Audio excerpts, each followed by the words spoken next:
सभी लोगों को मेरा बहुत बहुत नमस्कार। दर्शकों, मैं आपका अपना वास्तु सलाहकार नवीन जोशी, बनबसा उत्तराखंड से। दर्शकों, आज वापस करीब 6-7 दिन का गैप हुआ। 6-7 दिन पहले तक मैं आपको खेल खेल में वास्तु हृदयांश के साथ में मस्ती करते हुए आपको कुछ बच्चों को लेकर के मैं कुछ वास्तु लेके आया था, जो कि अ, बच्चों को भी हम कुछ एजुकेशन उसमें दे सके। उसके लिए हमने हृदयांश के साथ में कुछ एपिसोड बनाए थे छोटे से।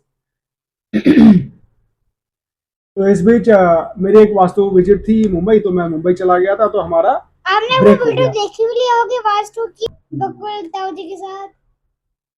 हाँ, बकुलता। तो दर्शकों, हम खेल खेल में बच्चों को हम कुछ वास्तु की टिप दे रहे थे, ताकि बच्चों का भी इंटरेस्ट इसमें जागे। और बच्चे, क्योंकि भविष्य बच्चे ही हैं। बच्चे आज अगर वास्तु के बारे में जानेंगे, अपनी संस्कृति के बारे में जानेंगे, और ऐसा जरूरी नहीं है कि हमने बिल्कुल इसके बगैर चलना नहीं है, लेकिन इसके बगैर हम चल भी नहीं सकते। इसको साथ में लेके जरूर चलना है। वास्तु एक्चुअली, जैसा कि मैं पहले भी बता चुका हूं, वास्तु कोई ऐसी चीज नहीं है कि बाहर से हम किसी के ऊपर कोई टोना टोटका या नींबू मिर्ची वाला काम, या आपको जिसमें आपको करने में थोड़ा सा डर लगे, भय लगे, या वो क्या समझेगा, ये क्या समझेगा, ऐसी वाली फीलिंग आती है। वास्तु, यूं तो तंत्र मंत्र भी एक अपने आप में बहुत बड़ी चीज है। तंत्र मंत्र का एक अपना उपयोग है, अपनी जगह वो कार्य करती है। लेकिन हम घर में वास कर रहे हैं, तो हम घर में वास्तु की ही बात करते हैं, क्योंकि वास्तु का अर्थ ही है वास्तु, यानी वास करने योग्य स्थान।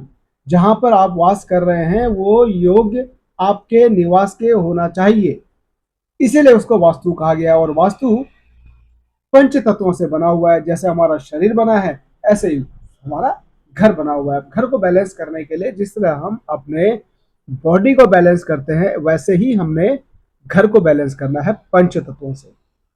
तो बातें बहुत लंबी हो जाती हैं। और हमने लास्ट एपिसोड जहां तक हमारे थे, मेरे ख्याल से हमने हृदयांश के साथ में क्या क्या सीखा था बेटा?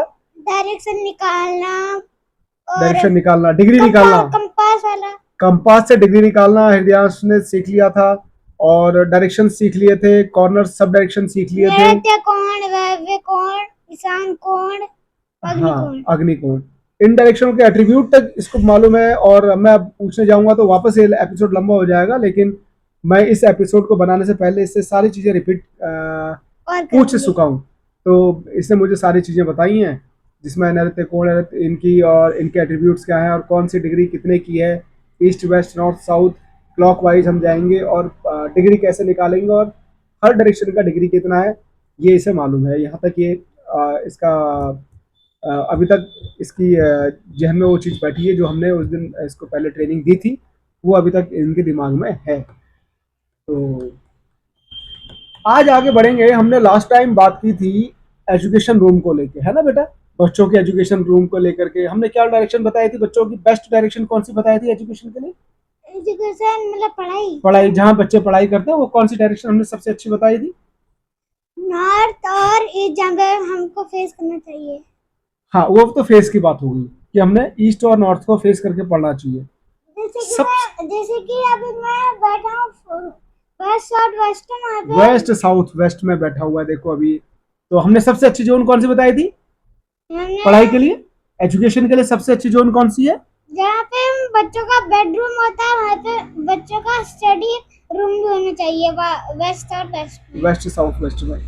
ये तो बेटा एक्चुअली क्या है ना, जरूरी नहीं कि हर किसी का रूम वेस्ट साउथ वेस्ट में ही हो, क्योंकि हृदयांश का रूम वेस्ट साउथ वेस्ट का है, और हमारा ऑफिस भी जहाँ पे ये बैठा हुआ है एग्जैक्ट वेस्ट साउथ वेस्ट का, यानी ये 245 डिग्री में बैठा हुआ है।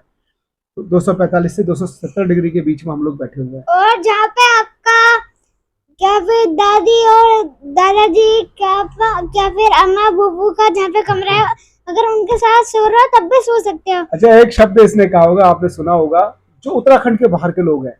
एक्चुअली इसने एक शब्द कहा, आमा बुबू। दादा दादी बोला, फिर उसने आमा बुबू भी बोला। तो आमा बुबू, हमारे उत्तराखंड में आमा बुबू बोला जाता है दादा दादी। तो देखिए, इसने आपको हमारी उत्तराखंड की लैंग्वेज से भी रिलेटेड कुछ चीजें बताई हैं, ताकि आप अगर कोई आमा बुबू बोले तो आप समझ जाओ कि आमा बुबू। चाइना या फिर अमेरिका से कोई वाली वीडियो देख रहे हैं तो बोल हाँ, very good, very good, very good. कोई अगर इंडिया के बाहर हमारा एपिसोड देखता है और देखते हैं लोग, तो बाहर देख रहा है तो अम्मा बुबू कहना मत बोलिएगा। अरे वही बोलता हूँ। हाँ, लेकिन अच्छा वो एक्चुअली क्या है ना, वो प्यार से बोलता है। दादी बोलता है जैसे घर से बाहर जाएगा तो फिर दादी बोलेगा, लेकिन प्यार से इसने, इसलिए मम्मी बोलती है कि तूने आज तक मुझे इतना तो मेरे पापा ने नाम नहीं लिया होगा जितना तूने मेरे को पूसी पूसी करके बोल दिया। मम्मी का एक्चुअली पुष्पा नाम है, तो ये पुसी बोलता है मम्मी को। तो शायद मुझे नहीं लगता बाबूजी ने कभी इतना बोला होगा मम्मी को पुसी, या मम्मी के पापा ने कभी या मम्मी ने बोला होगा उनको इतना पुसी पुसी जितना ये बोल चुका है। तो ये प्यार का नाम है, बच्चे प्यार से बोल जो बोले, और उसको कभी ब्रेक नहीं करना चाहिए एक्चुअली। अरे तो बेटा आवाज आ रही होगी। ओके। तो बच्चे जब भी प्यार से लेना तो उसको ब्रेक नहीं करना चाहिए उसको, क्योंकि एक उम्र होती है, एक टाइमिंग होती है हर चीज की। हम उसको जहां टोकने लगेंगे तो टोकने से उसके दिमाग का जो स्तर होता है वो कम हो जाता है। टोकना जरूरी कहाँ पर है, जहां पर वो समझ उस बच्चे को आने लगे, और जहां पर उसको गलत और सही की चीजें थोड़ा सा पता चलने लग जाए, तो गलत और सही वो चीजें बताना पेरेंट्स का काम होता है। लेकिन मैं समझता हूँ अगर बच्चा गलत बोल रहा है, आपके आपके नजर में वो चीज गलत है, लेकिन वो किसी को नुकसान नहीं पहुंचा रही है या किसी के लिए हार्मफुल नहीं है, तो वो गलत नहीं होती है। वो कभी कभी बच्चों का टाइमिंग होता है शैतानी करने का, इस तरह की बातें बोलने का। वो टाइम होता है, बहुत शॉर्ट पीरियड होता है, और वो चीज़ आपकी मेमोरी में फिट हो जाती है। और आपने बच्चे को उसके बचपन से अगर रोक दिया ना, उस प्यार से रोक दिया, तो आप बाद में बहुत पछताते हैं, क्योंकि वो शब्द और वो चीज़ और वो बचपना वो बाद में सुनने को नहीं मिलता। तो इसलिए इस बच्चों के इस प्यार को ना हमेशा मेंटेन करके रखिए। बच्चों की सबसे एजुकेशन की जोन हमने कौन सा बताया था बेटा? हमने बताया था वेस्ट साउथ वेस्ट, क्योंकि जहाँ पे बच्चों का बेडरूम होता है, अगर कोई बड़ा कमरा है तो भी हो हाँ, जाएगा, अगर छोटा कमरा है तब भी हो जाएगा। अब मैं इसको थोड़ा सा करेक्शन कर देता हूँ हृदयांश की बात को, कि हृदयांश इसलिए बोल रहा है क्योंकि हमारा रूम इनका जो है वेस्ट साउथ वेस्ट का है। लेकिन ऐसा जरूरी नहीं कि हर किसी बच्चे का ना बेटा वेस्ट साउथ वेस्ट जो का बच्चों कमरा का है। इम्पोर्टेंट जो कमरा है कुछ ज्यादा जरूरी है वो वेस्ट और वेस्ट। वेस्ट साउथ आपका कमरा कहीं भी हो सकता है। अगर देखो, बेस्ट कमरा अगर कोई पूछेंगे, है ना, 100% अगर किसी को नंबर देंगे तो वो वेस्ट साउथ वेस्ट को देंगे। लेकिन ऐसा जरूरी नहीं कि ऑल डायरेक्शन के बच्चे पढ़ाई नहीं करते। नॉर्थ ईस्ट का बच्चा नहीं पढ़ेगा, या साउथ का बच्चा नहीं पढ़ेगा, या नॉर्थ वेस्ट में बैठा बच्चा नहीं पढ़ेगा।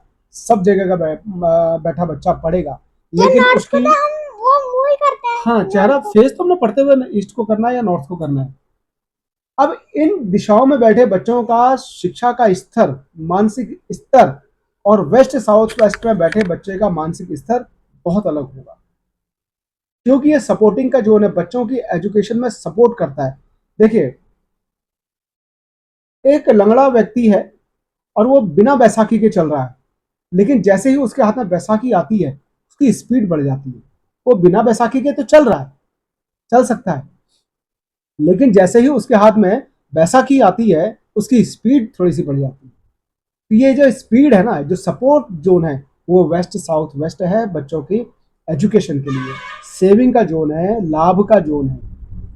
तो 245 डिग्री से जो बिल्कुल फिक्स डायरेक्शन है, मैं आपको बताता हूँ। आप अपने घर के सेंटर से आप देखिएगा, घर के सेंटर से हमारी वेस्ट डायरेक्शन कितने डिग्री की होती है बेटा?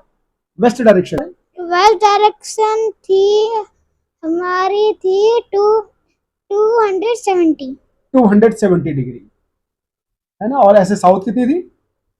साउथ की थी 180 डिग्री 180 डिग्री साउथ की थी।